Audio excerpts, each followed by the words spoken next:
Une fontaine, source d'une vive polémique à Pamiers, en Ariège. Elle est l'œuvre du sculpteur Jacques Tissigné, figure de l'art contemporain. Et bien, cette fontaine est détruite à la pelle mécanique. C'est cette semaine que ça se passe. Les explications de Cécile Fréchinos et Pascal Dussol. Voici ce qu'il reste de la sculpture signée Jacques Tissigné. Des poussières que les bulldozers s'emploient à tasser. Pourtant, la polémique, elle ne cesse d'enfler à Pamiers. Détruite pour des raisons de sécurité, la fontaine faisait ici partie du décor, voire même du patrimoine, disent les habitants.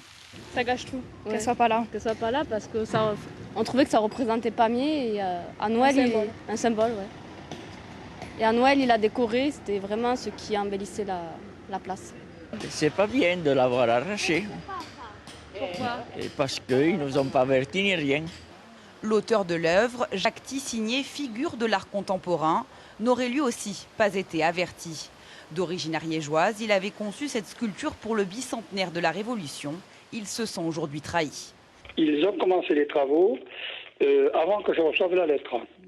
Donc c'est complètement évidemment illégal. D'abord, on ne peut pas détruire ou déplacer une œuvre d'art sans le sentiment de l'artiste. Hein. C'est le droit moral inaliénable. Hein.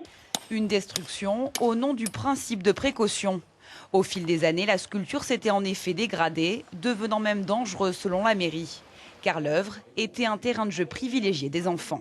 On ne peut pas la démonter, il fallait la démolir, malheureusement, pour réutiliser la place. Alors c'est ce que nous avons fait. Alors que la forme n'ait pas été élégante, je le conçois, mais moi je vais vous dire une chose.